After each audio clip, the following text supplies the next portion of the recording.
Hello बच्चों, नमस्कार। कैसे हैं आप सब लोग? उम्मीद करता हूं कि आप सब लोग अच्छे होंगे, बेहतरीन होंगे, लाजवाब होंगे, एकदम बिंदास होंगे और साथ ही बहुत अच्छे से आप लोग अपनी पढ़ाई को कर रहे होंगे। तो और ये कॉन्सेप्चुअल बूस्टर सीरीज जो आप लोगों की चल रही है, ये एसएससी के एग्जाम को ही नहीं, हर एक एग्जाम को टारगेट कर रही है, जहां से क्वेश्चन जो है वो फ्रिक्वेंटली पूछे जाते हैं, यानी बार बार पूछे जाते हैं। उन टॉपिक्स को हम लोग जो है बहुत छोटी वीडियोज में जो है वो डिस्कस कर ले रहे हैं और उनकी रिवीजन एक तरीके से जो है वो हम लोग कर ले रहे हैं।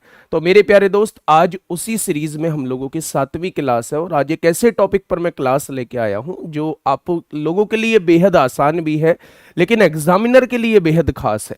वो यहां से क्वेश्चन पूछता ही पूछता है। आज हम लोग बात करेंगे इनकम और एक्सपेंडिचर और सेविंग बेस्ड क्वेश्चंस पे। आज हम लोग बात करने वाले हैं। बहुत आसान होते हैं, मैं अच्छे तरीके से जानता हूं, लेकिन एक बार जो है वो मैं टॉपिक को रिकॉल करा देता हूं। आप एक बार तेजी से 10 क्वेश्चन कर लीजिएगा और फिर इसके बाद इस टॉपिक को करने की आवश्यकता नहीं है मेरे भाई, ठीक है? तो बिना टाइम को वेस्ट किए हुए शुरू करते हैं अपनी इस क्लास को। अगर मैं प्यारे दोस्त आज मैं बात करूं तो एक बात तो आप लोग जानते हैं, थोड़ी सी थ्योरी पार्ट अगर हम लोग देखें तो एक बात तो आप लोग जानते हैं कि जो इनकम जो होती है, इनकम जो होती है वो दो पार्ट में हम लोगों की डिवाइड होती है। या तो खर्चा हुआ होगा और बचा हुआ होगा, सेविंग हुई होगी। यानी income is equal to expenditure plus saving, यानी इन दोनों को जोड़ के जो है वो इसके बराबर आना चाहिए। अब मैं क्वेश्चंस आप लोगों को दिखाऊंगा, वहां से उस क्वेश्चंस को करने के तरीके बहुत होंगे। मैं एक दो तरीके आप लोगों को पहले क्वेश्चन में बताऊंगा, फिर जो बेस्ट मेथड हो आपको उस मेथड से जो है वो क्वेश्चन को सॉल्व करना है। यानी यहां से बस केवल हम लोग इतना जानेंगे कि आय जो होती है हम लोगों की, वो खर्च प्लस बचत के समान होती है, ठीक है? जैसे पहला क्वेश्चन है आप लोगों के सामने, फटाफट एक बार क्वेश्चन को पढ़िए। जिस तरीके से आप लोग करते हैं उस तरीके से क्वेश्चन को सोल्व करिए, फिर मैं आपको बताता हूं कि मेरे भाई उसको कैसे करना है। अगर आपका और मेरा तरीका सेम है तो बहुत बढ़िया, और अगर नहीं है तो फिर सीखने की कोशिश करिए, ठीक है?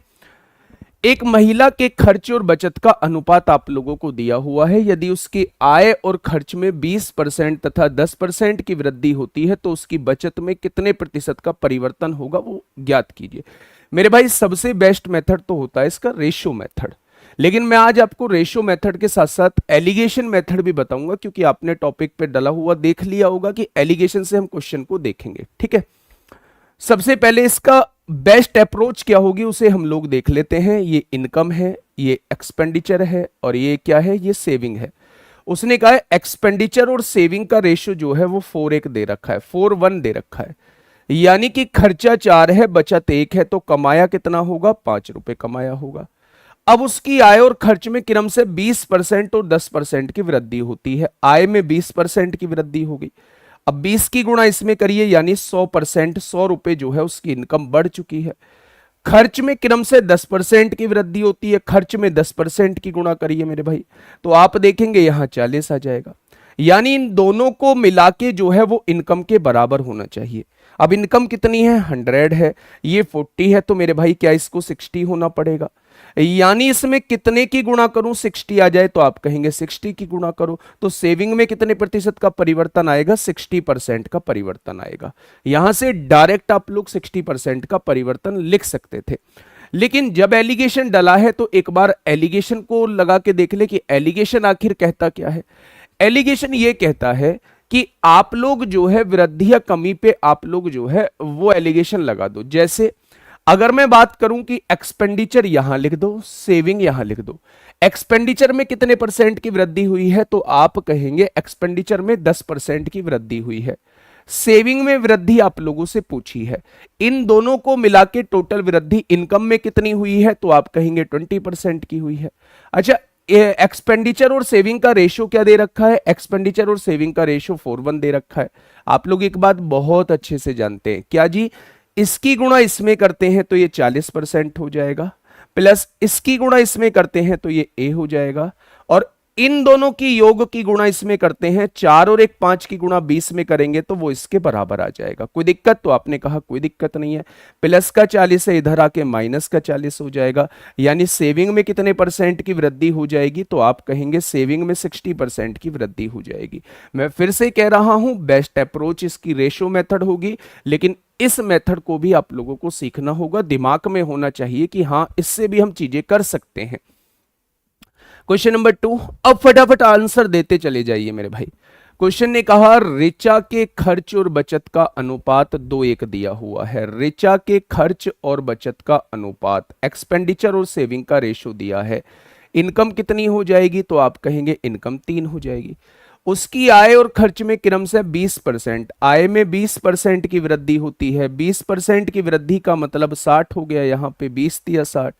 और खर्च में मेरे भाई 15% की वृद्धि होती है, 15% का मतलब यहां 30 हो गया। मैंने बताया है इन दोनों को जुड़ के इसके बराबर आना चाहिए। ये 30 हो गया है तो ये भी 30 होगा। एक में कितने की गुणा करें कि 30 हो जाए? तो आप कहेंगे सेविंग में 30% की वृद्धि हो गई। नेक्स्ट क्वेश्चन आप लोगों के सामने है, फटाफट मुझे बताइए क्या होगा इस क्वेश्चन का साथी। बिल्कुल सही जवाब देखेंगे एक बार। अजय अपनी आय का 66.2/3% विभिन्न घरेलू मदों पर खर्च करता है। आप सभी जानते हैं इसकी फ्रैक्शन कितनी होती है? 2/3 होती है, यानी 3 में से 2 रुपए जो है वो खर्च कर देता है। इनकम अगर 3 रुपए है तो एक्सपेंडिचर उसका 2 रुपए होगा। तो मेरे प्यारे दोस्त सेविंग कितनी हो जाएगी? 1 हो जाएगी। यदि उसकी आय 25% बढ़ जाती है, इनकम को 25% बढ़ाइए मेरे भाई, 25% बढ़ाइए तो ये कितना हो जाएगी? 75 हो जाएगी। खर्च 20% बढ़ जाता है, खर्च 20% बढ़ जाता है, यानी खर्च को कितना बढ़ाइए? 40 हो जाएगा। तो मेरे प्यारे दोस्त इन दोनों को जोड़ के इसके बराबर आना चाहिए। ये 40 है तो इसे 35 होना पड़ेगा, तभी ये 75 आएगा। और एक में कितने की गुणा करूं कि 35 हो जाए? आप कहेंगे जी 35 की गुणा कर दो। बेहद आसान है, लेकिन बेहद आसान आप लोगों के लिए है भाई साहब। आसान है फिर भी एग्जामिनर का बहुत खास है। एग्जामिनर का बहुत खास है, और बहुत खास का मतलब बहुत सारी शिफ्टों में आपसे पूछा जाएगा। बताइए क्वेश्चन नंबर 4 का जवाब दीजिए, क्या होगा इस क्वेश्चन का साथी। बिल्कुल सही जवाब। एक महिला अपनी आय का 2/3 खर्च करती है मेरे भाई। एक्सपेंडिचर, सेविंग और इनकम। अपनी इनकम का 2/3 का मतलब है 3 में से 2 खर्च कर देती है तो 1 बचाती है। उसकी आय में 18% की वृद्धि होती है। भैया जी 18% की वृद्धि का मतलब बेटा जी इसे डायरेक्ट 54 लिख दो, 18 तिया 54। खर्च में 24% की वृद्धि, खर्च में 24% की वृद्धि का मतलब 24 दूनी 48, डायरेक्ट लिख दो। इन दोनों को जोड़ के इसके बराबर होना चाहिए तो ये 6% हो जाएगा, तभी तो जुड़ के 54 बैठेगा। एक में कितने की गुणा करें कि 6 हो जाए? बचत में 6% की वृद्धि होगी। बचत में कितने परसेंट की वृद्धि होगी? बचत में 6% की वृद्धि होगी। सारे के सारे क्वेश्चन आप देख पा रहे हैं 2024 में आप लोगों से पूछे गए हैं। फटाफट बताइए क्या होगा इस क्वेश्चन का बिल्कुल सही जवाब। एक बार आप इस कॉन्सेप्चुअल सीरीज के बारे में जरूर लिखेंगे कमेंट बॉक्स में कि हमारी पिछली 6 सीरीज हो चुकी हैं, आप लोगों को यहां से कैसा लग रहा है। मुझे पता है कि सिलेबस बहुत ज़्यादा होता है और अभी हमने कुछ भी नहीं पढ़ाया है, बहुत छोटे छोटे से टॉपिक लिए हैं, लेकिन आप यकीन मानिए कि जब तक एग्ज़ाम होगा हम 30 प्लस सीरीज कर ही लेंगे, 30 प्लस क्लास कर ही लेंगे। और 30 प्लस क्लास का मतलब है हम 30 प्लस कॉन्सेप्ट को रिकॉल कर लेंगे जो बार बार पूछे जाते हैं। तो फ़ायदा तो आप लोगों को कहीं ना कहीं होगा इस छोटी सी क्लास से मेरे भाई। तो एक बार जरूर रिव्यू दीजिएगा कमेंट बॉक्स में कि आपको कितना फ़ायदा हुआ है और आपके लिए सही है, हम सही लेके चल रहे हैं या नहीं, जरूर बताइएगा। एक व्यक्ति, यहां उसने इनकम दे दी है, एक व्यक्ति प्रति 16,000 रुपए कमाता है प्रति माह और अपनी आय का 80% खर्च करता है और शेष राशि की बचत करता है। यदि उसकी आय में 20% और खर्च में 10% की वृद्धि हो जाती है तो उसकी बचत में कितने प्रतिशत की वृद्धि होगी। आंसर परसेंटेज में पूछा है तो इस वैल्यू की हमें कोई नीड नहीं है। आंसर परसेंटेज में पूछा है तो इस वैल्यू की हमें कोई नीड नहीं है। इनकम, एक्सपेंडिचर और सेविंग पर बेस्ड हम रेशियो लिखेंगे। इनकम का 80% खर्च करने का मतलब है 80% का मतलब 4/5 होता है। यानी अगर 5 रुपए कमाता है तो उसमें से 4 रुपए खर्च करके 1 रुपया बचाता है। उसकी आय में 20% की वृद्धि होती है। 20% की वृद्धि का मतलब है बेटा वो 100 हो जाती है। और खर्च में 10% की वृद्धि का मतलब है मेरे प्यारे दोस्त की 40% हो जाती है। और याद रखिए इन दोनों को जोड़ के इसके बराबर आना चाहिए, तो इसको 60 होना पड़ेगा। और एक में कितने की गुणा करूं कि 60 हो जाए? 60% की वृद्धि हो जाएगी। बचत में कितनी वृद्धि हो जाएगी? तो आप कहेंगे 60% की वृद्धि हो जाएगी। कभी कभी ऐसे नंबर्स के रूप में आपको क्वेश्चन दे देता है, कभी कभी ऐसे नंबर्स के रूप में आपको क्वेश्चन दे देता है। वर्ष 2021 में रमेश की मासिक आय 18,600 थी। उसका मासिक खर्च जो था वो 12,400 था। मेरे भाई यहीं से रेशो निकाल लीजिए, क्योंकि आंसर प्रतिशत में पूछा हुआ है। 2 जीरो से 2 जीरो कट गई। पूरी दुनिया जानती है 31 छिक्का 124 होते हैं, 31 चौक 100, 31 छिक्का 186, 31 चौक 124 होते हैं। 2 तिया 6 होते हैं, 2 दूनी 4। यानी 3 रुपए कमाए हैं तो 2 रुपए उसने खर्च कर दिए हैं। लिख लीजिए रेशो। इनकम अगर 3 रुपए है तो एक्सपेंडिचर उसका 2 रुपए है। तो सेविंग कितनी हो जाएगी? तो आप कहेंगे 1 रुपए हो जाएगी। वर्ष 2022 में उसकी आय 15% और खर्च 8% बढ़ गया। आय जो है वो 15% बढ़ने का मतलब है ओवरऑल 45% का इंक्रीमेंट होना। खर्च 8% बढ़ने का मतलब है 8 दूनी 16% का इंक्रीमेंट होना। अब इन दोनों को जोड़ के इसके बराबर आना चाहिए, तो 45 में से 16 घटा दीजिए, ये 29 आ जाएगा। और एक में कितने की गुणा करें? 29 आ जाए। यानी कि उसकी बचत में जो वृद्धि हुई होगी वो 29% की वृद्धि हुई होगी। ठीक है दोस्त, चलिए एक और क्वेश्चन आपके सामने है, क्वेश्चन नंबर 7। सारे के सारे क्वेश्चन 2024 में पूछे गए हैं और पिछले एग्जाम्स में लगातार पूछे जाते रहे हैं मेरे भाई। कल्याण अपनी आय का 80% खर्च करता है। 80% खर्च करने का मतलब 4/5 होता है। 80% खर्च करने का मतलब होता है 4/5। इनकम अगर 5 रुपए है तो एक्सपेंडिचर कितना हो जाएगा? 4 रुपए। तो मेरे भाई सेविंग कितनी हो जाएगी? 1 रुपए। उसकी आय 15% बढ़ जाती है। इनकम जो है वो 15% बढ़ गई, यानी ओवरऑल चेंज 75% का हो गया। उसका खर्च भी 5% बढ़ जाता है। खर्च में 5% का इंक्रीमेंट हुआ, यानी हम यहाँ कहेंगे 20 हो जाएगा। अब उसकी बचत में वृद्धि, 75 में से 20 जाएंगे तो 55 बचेगा। तो एक में कितने की गुणा करें कि 55 आ जाए? आप कहेंगे 55% की वृद्धि। अब यहां देखिए, यहां देखिए, ये थोड़ा सा अच्छा क्वेश्चन है, ये थोड़ा सा अच्छा क्वेश्चन है, इसको थोड़ा सा समझिएगा। क्वेश्चन ने आपसे कहा है अनीता अपनी आय का 20% जो है वो बचाती है। 20% बचाने का मतलब है 1/5। यानी कि अगर वो 5 रुपए कमाती है तो 1 रुपए बचाती है।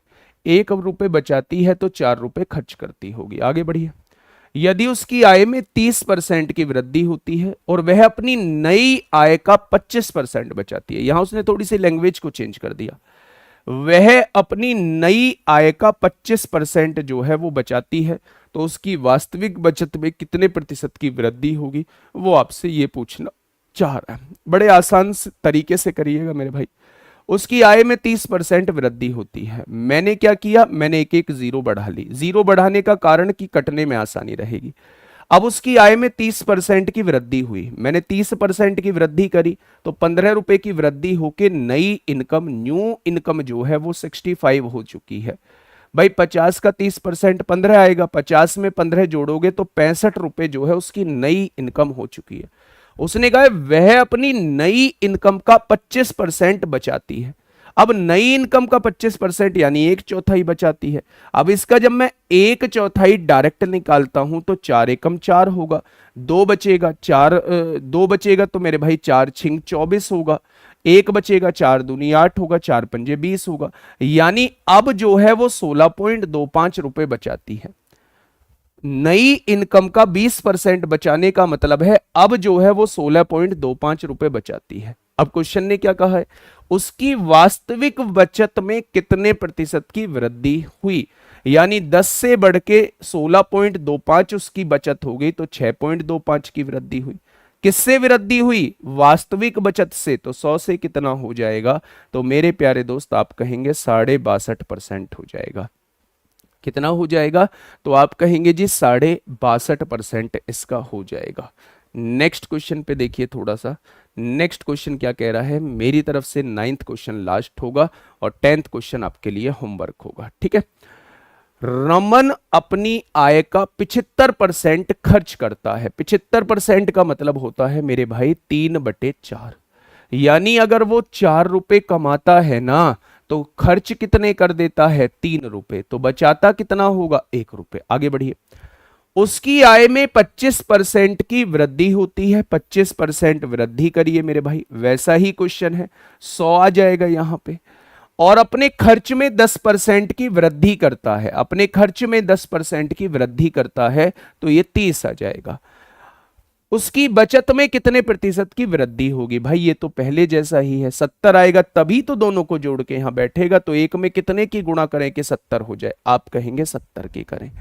नेक्स्ट क्वेश्चन ये आपके लिए होमवर्क है और इसका जवाब मुझे कमेंट बॉक्स में मिलना चाहिए। मतलब मुझे लगना चाहिए कि ये इतने बच्चों ने देख ली है तो सबने इसका जवाब दिया है। आसान हो सकता है, लेकिन इस टाइप के क्वेश्चंस बहुत पूछे जाते हैं। आप लोगों से सिली मिस्टेक ना हो, इसलिए ये मैं एक बहुत छोटी सी वीडियो आपके सामने लेके आया हूं, जिसमें मैंने 10 क्वेश्चंस की आप लोगों को प्रैक्टिस कराई है।